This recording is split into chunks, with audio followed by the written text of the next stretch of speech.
வணக்கம். ஜான்வரி 16, 2026க்கான நடப்பு நிகழ்வுகளோட ஆழமான அலசலுக்கு உங்களை வரவேற்கிறோம். வணக்கம். நீங்க வங்கி, எஸ்எஸ்சி, ரயில்வே மாதிரியான போட்டித் தேர்வுகளுக்கு தயாராகிட்டு இருந்தீங்கன்னா அடுத்த கொஞ்ச நேரம் உங்களுக்கு ரொம்பவே பயனுள்ளதா இருக்கும்.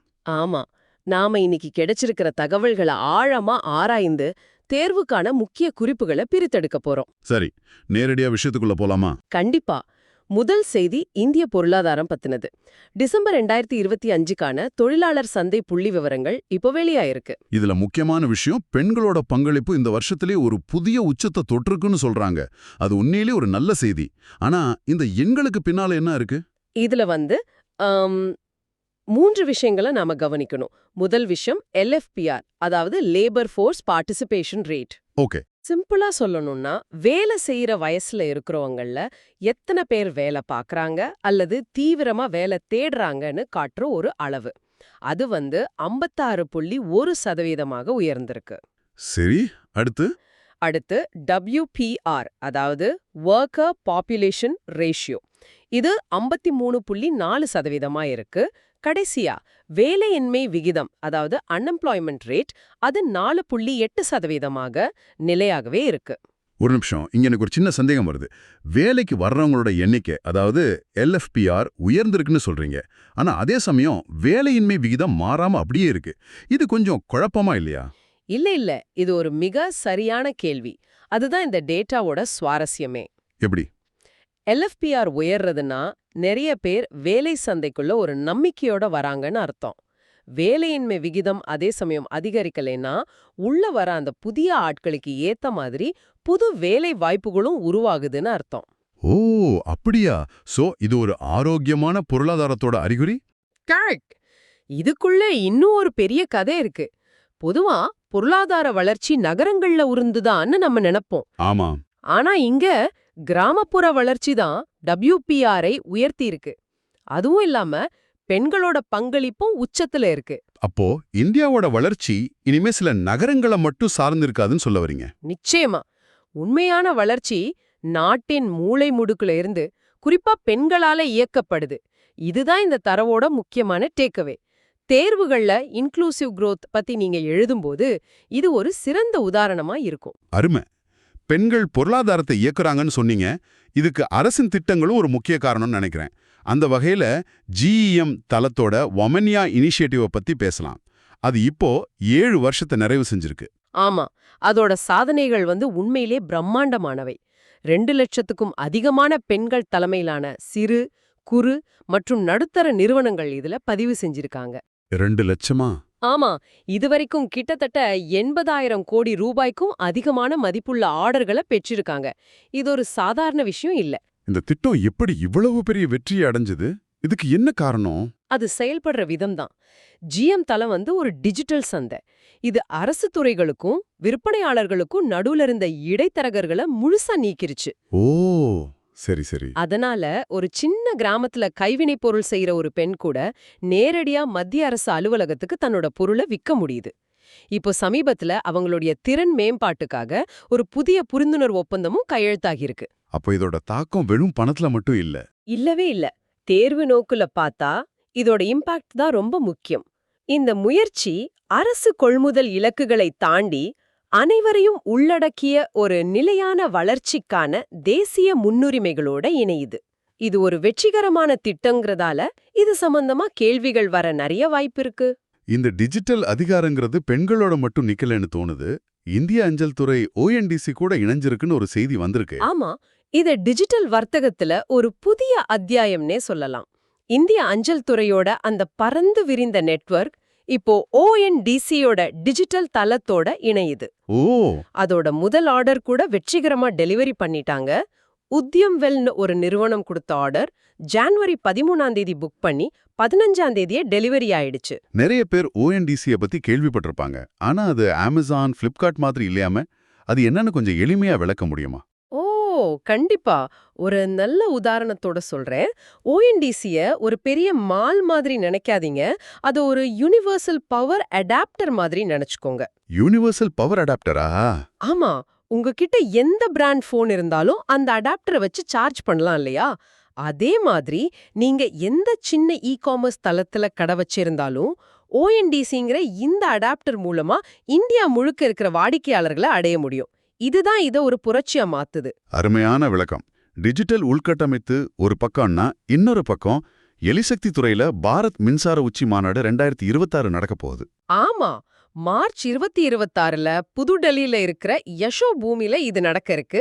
இதோட கருப்பொருள் தேர்வு ரொம்ப முக்கியம். என்ன கருப்பொருள்? தூய்மையான ஆற்றல், நிலைத்தன்மை, அப்புறம் உலகளாவிய ஒத்துழைப்பு.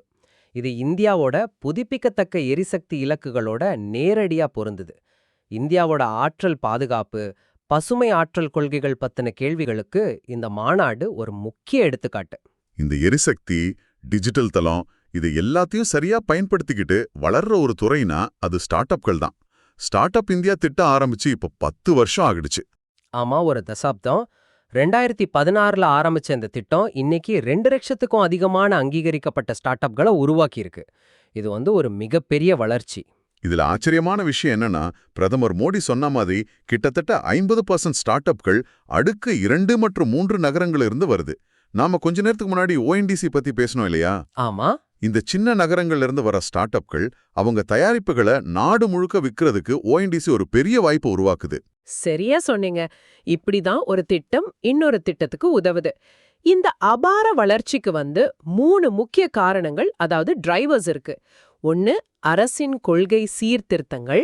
சரி. 2வது, அனுபவம் வாய்ந்தவங்களோட வழிகாட்டி நெட்வொர்க்குகள். 3வது, முதலீட்டாளர்களோட பங்களிப்பு. ஒரு திட்டத்தோட வெற்றிக்கு காரணமான இந்த டிரைவர்ஸ் பத்தி தேர்வுகள்ல கேள்விகள் வரலாம். இந்த வளர்ச்சி தேசிய அளவுல மட்டும் இல்லாம மாநில அளவுலயும் சிறப்பா இருக்கு.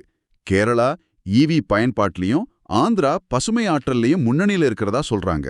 ஆமாம், 2025ல தனிநபர் மின்சார வாகன பயன்பாட்டுல கேரளா முன்னணியில இருந்துச்சு. டெல்லிக்கு அடுத்தபடியா கர்நாடகாவுக்கு இணையா இருக்கு. அங்க என்ன ட்ரெண்ட் இருக்கு? ஒரு சுவாரஸ்யமான விஷயம் என்னன்னா, நடுத்தர வர்க்கத்தினர் கூட அவங்க வீடுகள்ல 4 சக்கர வாகனங்களுக்கான சார்ஜர்களை நிறுவ ஆரம்பிச்சிட்டாங்க. இதுக்கு 2019ல கொண்டு வந்த ஈவி கொள்கை தான் காரணம். அதே சமயம் ஆந்திரா பசுமை அல்மோனியா திட்டத்துல உலக சாதனை படைக்க போகுதுன்னு கேள்விப்பட்டேன். உண்மைதான். காக்கிநாடாவில உலகின் மிகப்பெரிய பசுமை அமோனியா திட்டம் அமைய போகுது. AM கிரீன்னு ஒரு நிறுவனம் 2030க்குள்ள $10 பில்லியன், அதாவது சுமார் 80,000 கோடி ரூபாய் முதலீடு செய்ய போறாங்க. இவங்களோட இலக்கு என்ன? வருஷத்துக்கு 1.5 மில்லியன் மெட்ரிக் டன் பசுமை அமோனியா உற்பத்தி செய்யணுங்கிறது தான் அவங்க இலக்கு. இந்த 2 மாநிலங்களோட சாதனைகளும் தனித்தனியா தெரிஞ்சாலும் இது இந்தியாவோட பெரிய இலக்குக்கு எப்படி உதவுது? இது ரெண்டுமே இந்தியாவோட தேசிய பசுமை ஹைட்ரஜன் இயக்கத்தை, அதாவது நேஷனல் கிரீன் ஹைட்ரஜன் மிஷனை வலுவா ஆதரிக்குது. கேரளா போக்குவரத்து துறையில கார்பன் உமிழ்வை குறைக்குது. ஆந்திரா பசுமை எரிபொருள் உற்பத்தியில ஒரு பெரிய பாய்ச்சலை ஏற்படுத்துது. சரி, இந்தியாவிலிருந்து கொஞ்சம் வெளியே போய் உலக நடப்புகளை பார்க்கலாம். மத்திய கிழக்குல ஏமன்ல ஒரு தலைமை மாற்றம் நடந்திருக்கு. ஆமா, ஏமன் பிரதமர் சலேம் பின் பிரேக் ராஜினாமா செஞ்சிருக்கார். அவருக்கு பதிலா வெளியுறவு அமைச்சரா இருந்த ஷாயா மொஹ்சின் ஜிந்தானி புதிய பிரதமரா நியமிக்கப்பட்டிருக்கார். இதோட பின்னணி என்ன? இதோட புவிசார் அரசியல் பின்னணி கொஞ்சம் சிக்கலானது. சவுதி அரேபியா மற்றும் ஐக்கிய அரபு எமிரேட்ஸ் ஆதரவு பெற்ற குழுக்களுக்குள்ள பதட்டங்கள் இருக்கு. இந்த தலைமை மாற்றம் உள்நாட்டு போரால வர தொடர்ச்சியான ஒரு ஸ்திரத்தன்மையை காட்டுது. நாம இதுல எந்த பக்கமும் சாராம இந்த தகவலை மட்டும் தெரிஞ்சுக்கிறது முக்கியம். அடுத்து அமெரிக்கால இருந்து 2 செய்திகள். ஒன்னு அதிகாரப்பூர்வமான கொள்கை, இன்னொன்னு கொஞ்சம் விசித்திரமானது. முதல்ல கொள்கையை பத்தி பார்க்கலாம். ட்ரம்ப் நிர்வாகம் 75 நாடுகளுக்கான குடியேற்ற மற்றும் நிரந்தர விசாக்களை, அதாவது இமிகிரண்ட் விசாஸ ஜான்வரி 21லேருந்து முடக்கியிருக்கு. ஓ. ஆனா சுற்றுலா விசாக்கள் பாதிக்கப்படல. அது ஒரு முக்கியமான விதிவிலக்கு. இதுக்கு காரணமா நலன்புரி கவலைகள்னு சொல்லியிருக்கிறாங்க. சரி, இப்போ அந்த விசித்திரமான செய்திக்கு வருவோம். பென்டகன் பீட்சா குறியீடு. அட, இது என்ன புதுசா இருக்கு? பென்டகன் பீட்சா ஆர்டர் அதிகமானா போர் வருமா? இது உண்மையா? இதுதான் நாம கவனிக்க வேண்டிய புள்ளி. அமெரிக்கா ஈரான் பதட்டங்கள் காரணமா சமூக ஊடகங்கள்ல இது பிரபலமாகிட்டு வருது. இதோட கோட்பாடு என்ன? பென்டகன்ல இருக்கிற அதிகாரிகள் ஒரு பெரிய ராணுவ நடவடிக்கைக்கு தயாராகும்போது ராத்திரி முழுக்க வேலை செய்ய வேண்டியிருக்கும். அதனால நிறைய பீட்சா ஆர்டர் பண்ணுவாங்கன்னு ஒரு நம்பிக்கை. ஆனா இது நிபுணர்களால நிராகரிக்கப்பட்ட ஒரு கோட்பாடு. அப்போ இது வெறும் வதந்தி தான். ஆமா, தேர்வுகள்ல இது மாதிரி சமூக ஊடக கோட்பாடுகளுக்கும் அதிகாரப்பூர்வ கொள்கைகளுக்கும் இருக்கிற வித்தியாசத்தை நம்ம புரிஞ்சுக்கணும். விசா முடக்கம்ங்கிறது உண்மை, பீட்சா குறியீடுங்கிறது வெறும் ஊகம். நல்ல தெளிவுபடுத்தல். மறுபடியும் இந்தியாவுக்கு வருவோம். இங்க தொழில்நுட்பம் மொழி தடைகளை உடைக்குது. மத்திய பிரதேசம் மற்றும் டிஜிட்டல் இந்தியா பாஷினி பிரிவு நடுவுல ஒரு ஒப்பந்தம் கையெழுத்தாகி இருக்கு. ஆமா, போபால்ல நடந்த AI இம்பாக்ட் கான்ஃபரன்ஸ் 2026ல இந்த ஒப்பந்தம் கையெழுத்தாச்சு. இதோட நோக்கம் பல மொழி AI கருவிகளை மாநில அரசோட தளங்கள்ல ஒருங்கிணைக்கிறது. இது மூலமா குரல் வழி நிர்வாகம், அதாவது வாய்ஸ் ஃபர்ஸ்ட் கவர்னன்ஸ் அப்படின்னு ஒரு புதிய சகாப்தம் உருவாகுதுன்னு சொல்றாங்க. கேட்கவே நல்லா இருக்கு.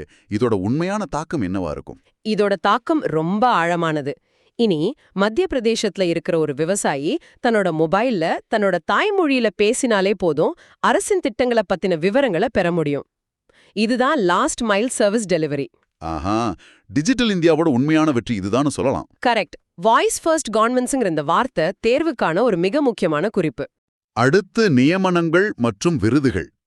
விளையாட்டு துறையில நம்ம தல Dhoni Pune grand tour cycle ஓட்டுதல் நிகழ்வோட நல்லெண்ண தூதரா நியமிக்கப்பட்டிருக்கார். ஆமா, பூனே கிராண்ட் டூர் 2026 இந்தியாவோட முதல் UCI 2.2 சைக்கிள் ஓட்டுதல் நிகழ்வு. 437 கிலோமீட்டர் தூரம் கொண்ட இந்த போட்டியில 35 நாடுகளைச் சேர்ந்த அணிகள் பங்கேற்கிறாங்க. இது சைக்கிள் ஓட்டுதல் சுற்றுலாவை மேம்படுத்த ஒரு நல்ல முயற்சி. விளையாட்டிலிருந்து அறிவியலுக்கு போவோம். இந்த வருஷத்துக்கான டேலர் பரிசு, அதாவது சூழலியலுக்கான நோபல் பரிசுன்னு சொல்லப்படுற விருது உயிரியலாளர் டோபி கியர்ஸ்க்கு வழங்கப்பட்டிருக்கு. ஆமா, அவரோட ஆராய்ச்சி ரொம்பவே அற்புதமானது. பூஞ்சை நெட்வொர்க்குகளோட மறைக்கப்பட்ட சக்தி பத்தினது. குறிப்பா மைக்கோரைசல் நெட்வொர்க்குகள். பூஞ்சைகள்னா நாம என்ன நினைக்கிறோம்? எங்கேயாவது ஈரமான இடத்துல வளர்ற ஒரு பாசுன்னு தானே. ஆனா அவரோட கண்டுபிடிப்பு என்ன? டோபி கியர்ஸ் பூமி கடியில ஒரு பிரம்மாண்டமான இன்டர்நெட் மாதிரி இந்த பூஞ்சைகள் செயல்படுறத கண்டுபிடிச்சிருக்காரு. இன்டர்நெட்டா? ஆமா, ஒரு மரம் இன்னொரு மரத்துக்கிட்ட இங்க எனக்கு தண்ணி பத்தலன்னு சொல்ற மாதிரி இந்த நெட்வொர்க் மூலமா தகவல்களையும் ஊட்டச்சத்துக்களையும் பரிமாறிக்குது. இது ஒரு hidden social network of plants. கேட்கவே ஆச்சரியமா இருக்கு. இந்த ஆராய்ச்சி மூலமா பூமிக்கு அடியில் உள்ள உயிரினங்களின் உலகளாவிய வரைபடக்க அவர் உருவாக்கியிருக்கார். சரி, இன்னும் சில விரைவான செய்திகள். டிசம்பர் 2025க்கான ICC மாவத்தின் சிறந்த வீரர்கள் யார்? ஆண்கள் பிரிவுல ஆஸ்திரேலியாவோட மிச்சல் ஸ்டார்க் ஆஷஸ் தொடர்ல சிறப்பா செயல்பட்டாரு. பெண்கள் பிரிவுல தென்னாப்பிரிக்காவோட லாரா ஓல்வார்ட் அயர்லாந்துக்கு எதிரான தொடர்ல 3 சதங்கள் அடிச்சாங்க. கடைசியா CSIR NSCPROட 5வது நிறுவன தினம். இதுல ஏதாவது முக்கிய அறிவிப்புகள் உண்டா? உண்டு. SVASKIT போர்ட்டல் அப்படின்னு ஒரு புதிய தளம் தொடங்கப்பட்டிருக்கு. இது இந்தியாவோட பாரம்பரிய அறிவியல் அறிவை சரிபார்க்க உதவும். அது மட்டும் இல்லாம TKDL, அதாவது நம்ம பாரம்பரிய அறிவு டிஜிட்டல் நூலகத்தோட உலகளாவிய முக்கியத்துவமும் இதுல எடுத்துரைக்கப்பட்டது. அருமை. இதுவரைக்கும் பார்த்ததே எங்க நேயர்களுக்காக ஒரு விரைவான மறுபார்வை செஞ்சிடலாமா? தேர்வு தயாரிப்புக்கு இது ரொம்ப உதவும். கண்டிப்பா. சரி, நான் ஒரு கேள்வி கேட்கிறேன். டோபி கயர்ஸ் எந்த ஆராய்ச்சிக்காக டைலர் பரிசை வென்றார்? சரியான பதில். பூமிக்கு அடியில தாவரங்களை இணைக்கிற மைக்கோரைசல் பூஞ்சை நெட்வொர்க்குகள் பத்தின ஆராய்ச்சிக்காக. இப்போ ஒரு வரி உண்மைகளை பார்க்கலாம், ஒரு ஃபேக்ட் பிளிட்ஸ் மாதிரி. சொல்லுங்க. உலகின் மிகப்பெரிய பசுமை அம்மோனியா திட்டம் எங்க அமைய இருக்கு? காக்கிநாடா, ஆந்திர பிரதேசம். முதலீடு $10 billion. Okay. Pune grand tour cycle போட்டியோட தூரம் என்ன? 437 கிலோமீட்டர்கள். இது ஒரு UCI 2.2 நிகழ்வு. சரி. GEM ஓமானியா திட்டத்தோட சாதனை என்ன? பெண்கள் தலைமையிலான நிறுவனங்கள் 80,000 கோடி ரூபாய் மதிப்புள்ள ஆர்டர்களை பெற்றிருக்கு. அமெரிக்காவோட விசா முடக்கம் எத்தனை நாடுகளை பாதிக்குது? 75 நாடுகள். ஆனா சுற்றுலா விசாக்களுக்கு விலக்கு உண்டு. அருமை. இன்னைக்கு இந்த ஆழமான அலசல் உங்களுக்கு ரொம்ப பயனுள்ளதா இருந்திருக்கும்னு நம்புறேன். மீண்டும் அடுத்த கலந்துரையாடலில் சந்திப்போம். நன்றி.